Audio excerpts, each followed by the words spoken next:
Hello, welcome to another edition of the C Squared Podcast. Your host Curtis with my co-host Holly, and we are here today to talk to you about something that is very, very, very near and dear to Holly's heart. Like I always say, it's a topic that she's passionate about. She has been thinking about this for a while. It's always on her mind, and it's just something that is very near and dear to her heart. So today we're going to be talking about, well, it's not really mistakes that bands make, but it's more like what to do if things don't really go right. So that could encompass a number of different things. So we're going to spend the next 20, 30 minutes, maybe 40 minutes, maybe an hour, 2 hours or something like that, kind of going over some of the examples that we're talking about. And Holly is going to tell you how to fix everything and become like a pro ninja master of making sure that if something goes wrong, that you can handle it. So to start off today, Holly, how you doing? I'm fine. You're I'm fine? going to wave a magic wand and fix everybody's problems. That's what's going to happen. For those of you who are only listening and not watching, Holly's dressed up as a witch today, so that's why it's like she's got like the wand thing going here. But anyways, so Holly's not dressed up as a witch today. She's just wearing black, so I'm just teasing her. So to start off, Holly, so why don't you kind of set the groundwork here for the conversation?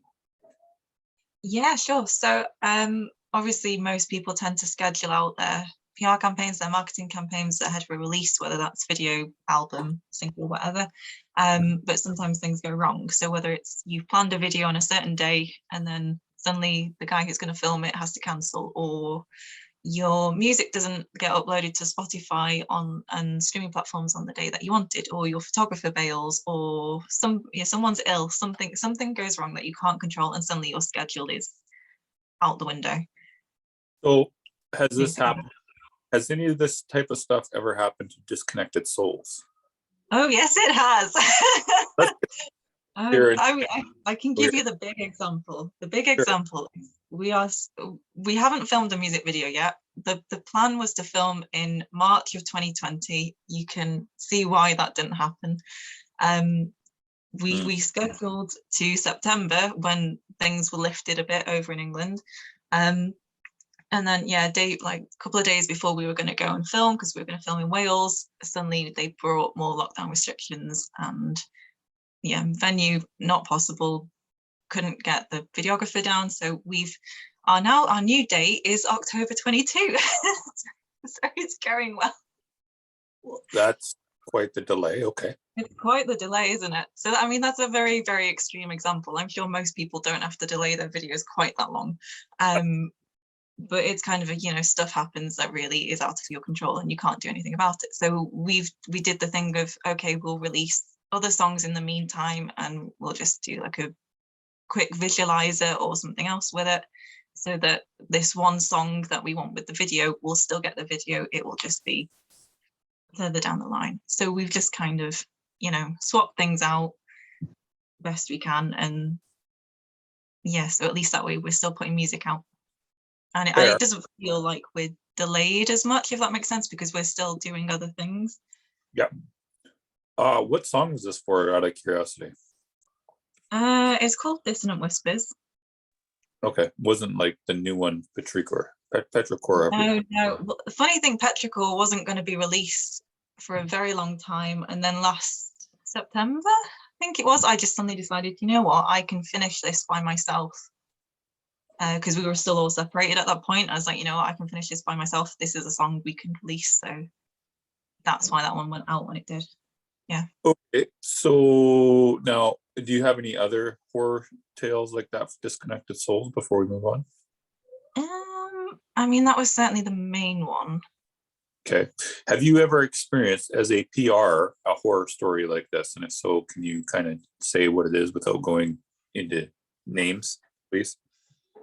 Yes. I mean, I guess one that's, I don't want to say it's common, but it's happened on a few occasions, is like waiting for album art in a certain dimension, because we've had it where we've been sent the album art, but it's maybe a bit too small, so it won't scale up right, or just either brand new band photos because the band want a new image for the promo, or just band photos in general, because sometimes it's hard to get these things.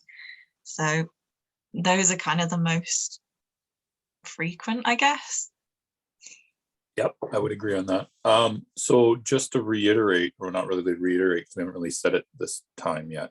So when you're starting a PR campaign, you always want to make sure that you have photos available, good photos, high res photos, not just crap photos. You want to have as professional looking photos as you can. You want to have your art ready. You want to have all your songs ready, and you want to make sure that you have your bio ready and all the rest of that type of stuff ready. So, okay, so like if out of those things, you already talked about the artwork, but I think one issue that can really fuck bands up is the pictures. Mm. So, actually, I'm going to talk about this first because I don't know if you're going to know where I'm leading here.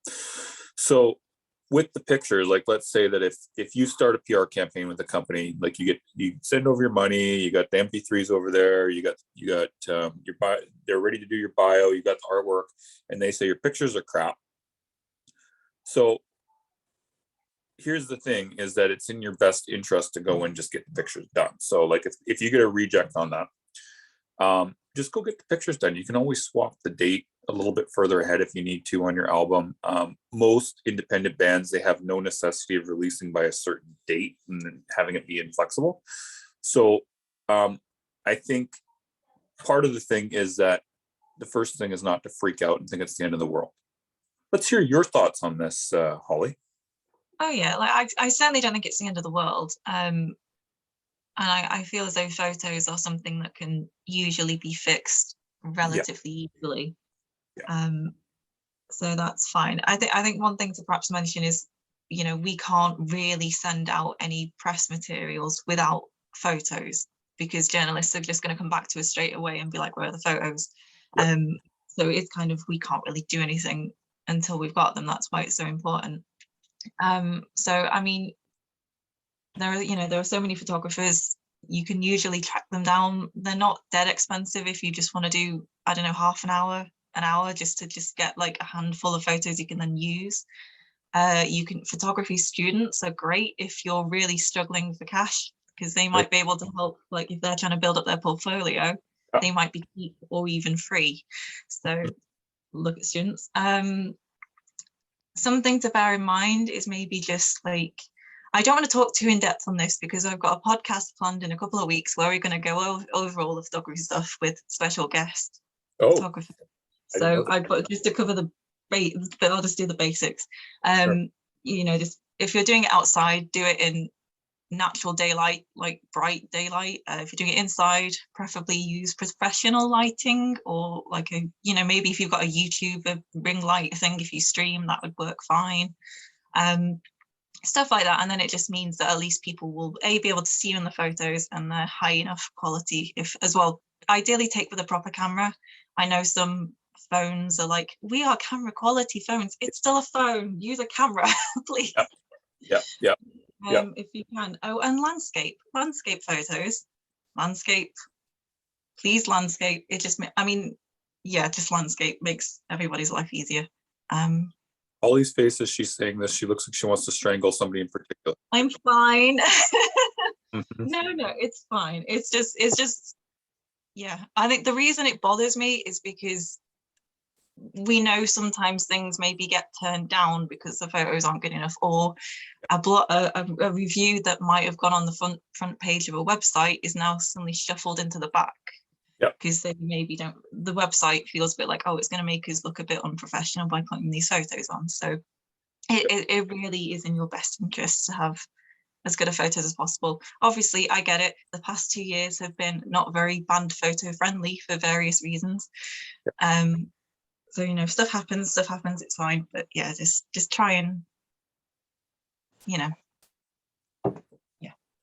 You look angry as you're saying this. That's why I'm like, I'm not angry. It's because I care. If I didn't care, I wouldn't be ranting. Okay, cool. For anybody listening to this is Holly when she's angry. So listen to her. Now that we've kind of twisted over onto a photo thing, we've gone off on a we have gone on a bit of a tangent here. So I'm going to bring it back over just a little bit.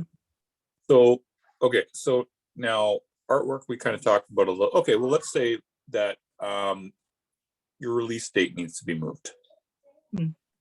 Let's talk about this for a second, Holly. So why might it be that you need to move the release date?